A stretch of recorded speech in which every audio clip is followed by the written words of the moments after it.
One of the first things that we were taught to ask gentlemen who came into the emergency room was whether they've had the honor of serving their country. The VA started geriatrics in this country in the 70s, and there are lots of resources for people who served, men and women now, and their families. So it's really important to hook up with the VA and find out what is available for them. Now, it's a bureaucracy, and there's lots of red tape, but there are care managers available in the community who know the VA. And the National Association of Professional Geriatrics Care Managers is a national organization of mostly social workers, but sometimes nurses, who know everything in your area. And you go on their website, you put in the zip code where you need the care, and it will spit out every certified elder care consultant in whatever radius you choose, 10 miles, 15 miles, 20 miles.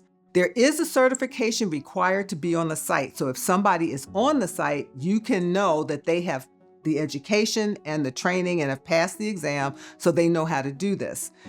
You have to look at levels of experience, people who are cultural issues, you have to interview them to find out the people that work for you. But this is the best money a family can spend. The area agencies on aging do this for a sliding scale based on your senior's income. And the elder care consultants from caremanager.org are private pay. It can be $50 an hour to $250 an hour, depending on what part of the country you live in. But remember, you don't need them 8 hours a day. You may only need 2 or 3 hours to set up the plan and then come back and check on it every so often. I have had families chip in to do this because it is the best money you can spend to find out exactly what your older person needs and how to get it quickly. The main takeaway from To Survive Caregiving is that you are the quarterback and not the line staff. You have to make it happen.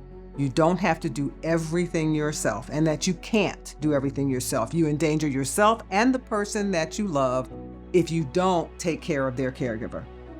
The takeaway from The Doctor Is In comes from a chapter that I call The Care Warriors. And I brought together my dyed-in-the-wool caregivers, people I knew were experienced, and I fed them. We had a focus group.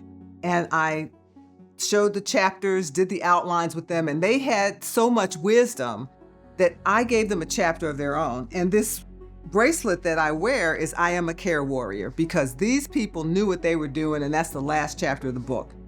And it reiterates that, but in more specific ways. You have to take care of yourself.